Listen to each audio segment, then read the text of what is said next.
Report پیش کرتے ہیں چیئرمین انٹرنیشنل پاکستان آرائی نیوز میاں اسلام سے۔ خوشخبری، ٹریفک جرمانوں میں کمی کی تیاری، سمری منظور۔ پنجاب میں ٹریفک قوانین کی خلاف ورزی پر جرمانوں میں کمی کرنے کی تیاری کر لی گئی۔ وزیر اعلیٰ پنجاب نے D I G traffic Punjab کی بھجوائی سمری منظور کر لی، جبکہ جرمانوں میں کمی کی سمری پنجاب اسمبلی اجلاس میں پیش کی گئی۔ سمری کے مطابق موٹر سائیکل کا چلان 2000 سے کم کر کے 1000 روپے کر دیا گیا، رکشے کا چلان 3 سے 1000 کر دیا، جبکہ سنگین خلاف ورزی پر 2000 ہوگا۔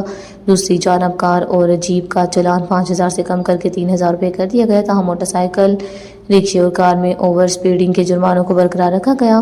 2000 سی سی اور دیگر لگژری وہیکلز کا جرمانہ 20000 سے کم کر کے 10000 کر دیا گیا۔ سمری کے مطابق 2000 سی سی وہیکلز کا کم سے کم جرمانہ 2000 اور زیادہ سے زیادہ 10000 ہوگا۔